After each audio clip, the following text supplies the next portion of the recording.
Hit Season 2. Definitely needs to be prepared for that possibility.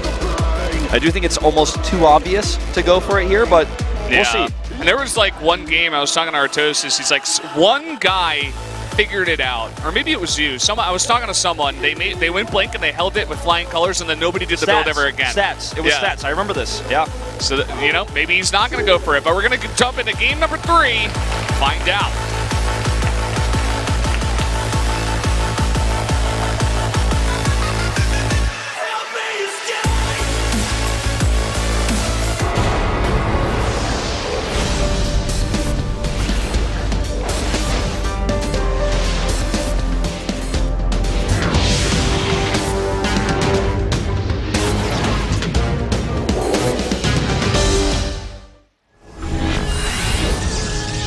Here we are for set number 3, the second match of the night, and up in the top left in the red, it is Deer.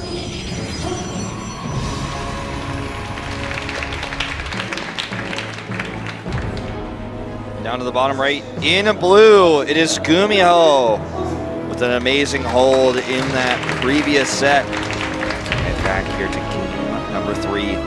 What's interesting you mentioned that because I think I might have talked to you about this, or I don't remember when that game happened. I might have been in Valencia. I remember I was not casting it, but I watched, it was a GSL group, and Stats shut that build down super hard with blank play. Stats is in this group, funny as it is. GuMiho may face him, in fact, right after this.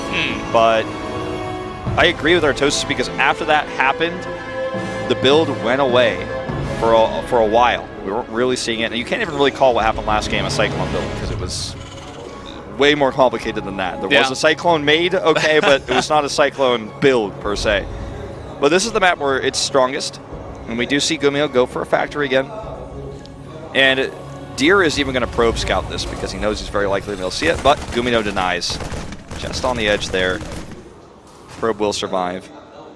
But that's pretty big that he denied that scout. So we do see it is going to be a Cyclone-oriented opening. We don't know which one yet.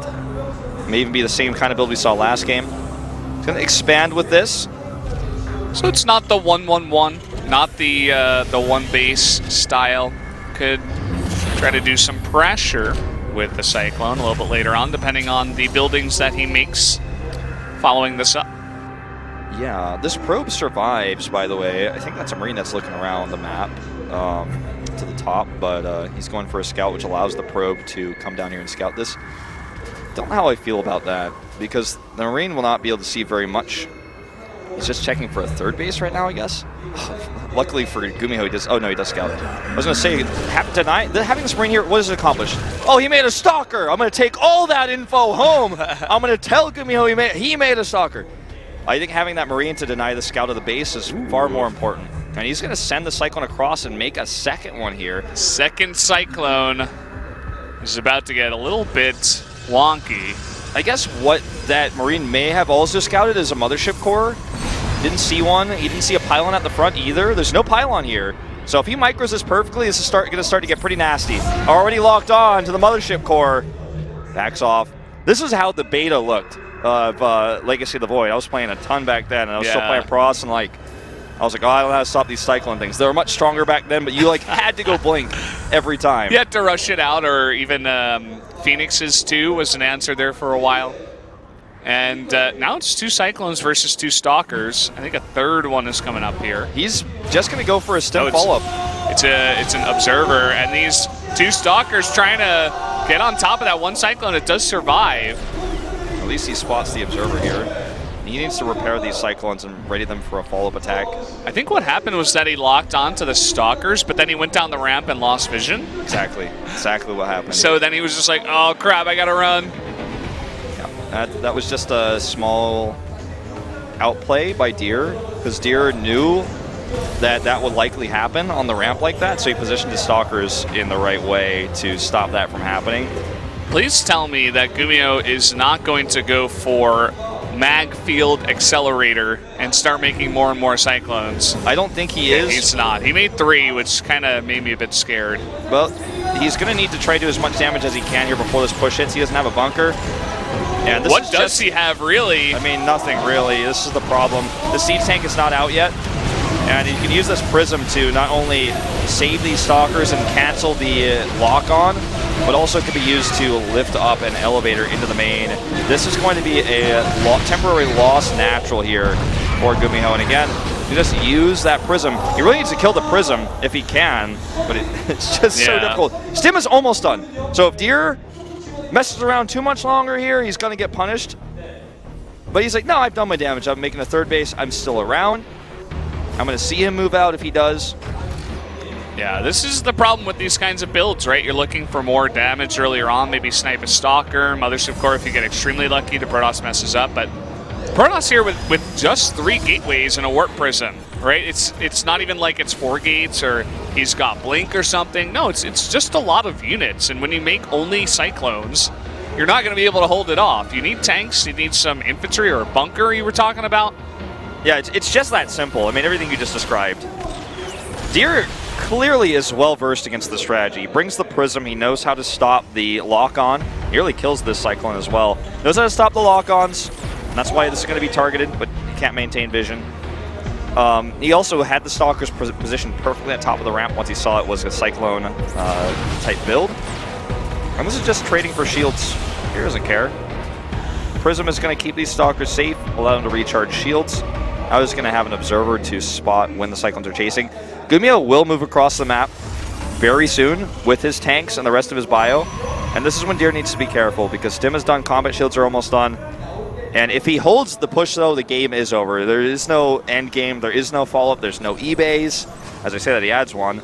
But I think he really has to end the game now. Deer is going to have a massive eco lead. He already does, but it's going to be furthered in just a moment. He sees this observer and he's like, okay, he knows my plan. There's nothing he doesn't even want to scan. He needs all the moves the money tank away. He's like, I guess I don't want that to get sniped. Yeah, he 100% knows about the observer, but he can't really afford to scan it at the moment. I think he has to go. He's scared of the Warp Prism, but it's like, if he doesn't end this game right now, he kills the observer. But if he doesn't end this game right now, what's he going to do? Just say, well, get like a little bit even bigger army. He's going to be down in upgrades in a second. It's not like he's getting +1. Deer already has +1 and a third base, and he should realize by now the third base is up. Yeah, not just a third base, but 3 pylons at the third base and a Mothership Core with full energy. You know, as long as he's got that in position, it's going to be a very easy hold. You know, he needs to get his tanks up there into a line and just prevent any kind of blink and slow push it or something. You know, begin shelling the Nexus, but he's not even doing that. Yeah, I mean, this is like GuMiho's already, I see a white flag in the air. He's already surrendered this game. I feel like he needed to be hitting like a minute ago. He should have moved out 2 minutes ago. And every time Deer gets another warp in, GuMiho's chances of winning this game go down by like 100%. I mean, now he can't even move out. Now he's playing defensive. He's like, oh, I just scanned that army. I can't move out. He's got too big of an army. I need to keep my tanks sieged. I don't even have a third base. Meanwhile, there's a Templar Archives coming down in a 4th base for Deer. Oh, that warp in can almost beat my army. Now what do I do? Well, I don't want to be anticlimactic, guys. I think he just simply didn't understand Deer's build. He didn't understand. He scans a third. He's like, oh. Yeah, it seems like some kind of either misinformation. He missed his timing. It's the Cyclone style in the beginning got shut down so hard that he was playing from the back foot ever since. And now he's just got to go for it. Glaives are done in 4 seconds. +1 attack not done, by the way, right when the shade happens. The anti-timing here for GuMiho. Cyclone's on the high ground. The Adepts actually kind of bumping around here, not doing the amount of damage they normally do, but still way too much here for the Protoss, and that should be game over. Adepts on the high ground. GG! GGG even. Great, good game. I think GuMiho misread the information when the 3 gateway Stalkers came out to pressure. You can see him shaking his head here. The 3 Stalker pressure came out. I think he was like thinking that it was going to be a timing with Glaives or something, or Blink, like an all-in, and it wasn't. And he just had no idea there was a third base there, and there was no way for him to find out without scanning. And so he was like, okay, well, if I just stay on 2 bases with this amazing army, he stays on 2 bases, eventually he can't have more stuff than me, and if he lets up the pressure, I can go kill him. It was definitely a weak game. just the lack of information. That's what StarCraft's all about. He didn't know about the third base. He scanned it there, and that's when he knew the game was over. I mean, it's very easy for us to sit back and be like, what is he doing? But he, as you pointed out, just doesn't have all the information that we do. So, in fact, it is going to be a PvP in the winner's match. It's going to be Stats versus Deer going head-to-head. And, of course, GuMiho is going to have to face Bomber in a TVT in the loser's match. So we'll have a couple of mirror matches here. But first, we are going to go take a commercial break. We'll be right back.